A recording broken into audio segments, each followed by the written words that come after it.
তো খুব সামনে আমাদের যেহেতু পার্ক, তো আজকে মেয়ের বায়না মতো আবার ওকে একটু পার্কে নিয়ে গেলাম। ছোটোবেলায় কিন্তু এই দোলনা চড়তে আমিও ভীষণ ভালোবাসতাম, এটা কিন্তু অনেকেই কম বেশি ভালোবাসতো। তো এই মেয়েকে নিয়ে যাওয়াতে দেখো ও কিন্তু খুব অনেকটাই খুশি হয়ে গেছে।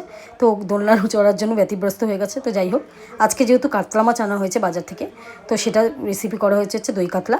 তো অনেকদিন পরেই এই দই কাতলা করা হলো, যেটা খেতে কিন্তু খুব টেস্টিও ছিল। আর এদিকে দেখো আমাদের পাড়ায় যেহেতু শনিদেব বাবার মন্দির আছে, তো এটা প্রতিষ্ঠা দিবসে আমাদের প্রতি বছরকার মতনই আমাদের এখানে পুজো হয়। তো খুব সুন্দরভাবে মন্ত্র পড়ে সুন্দরভাবে সঠিক নিয়মে পুজোটা করা হয়।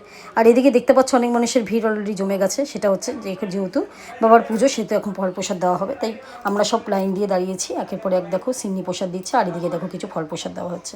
আর এদিকে সারাদিন ধরেই আজকে পুজোর কাজ চলেছে প্রায় বলাই যায়। আর যজ্ঞ দেখো এদিকে সবশেষে যেটা হলো আর কি, যজ্ঞ দিয়ে বাবার পুজোর সমাপ্তি হবে।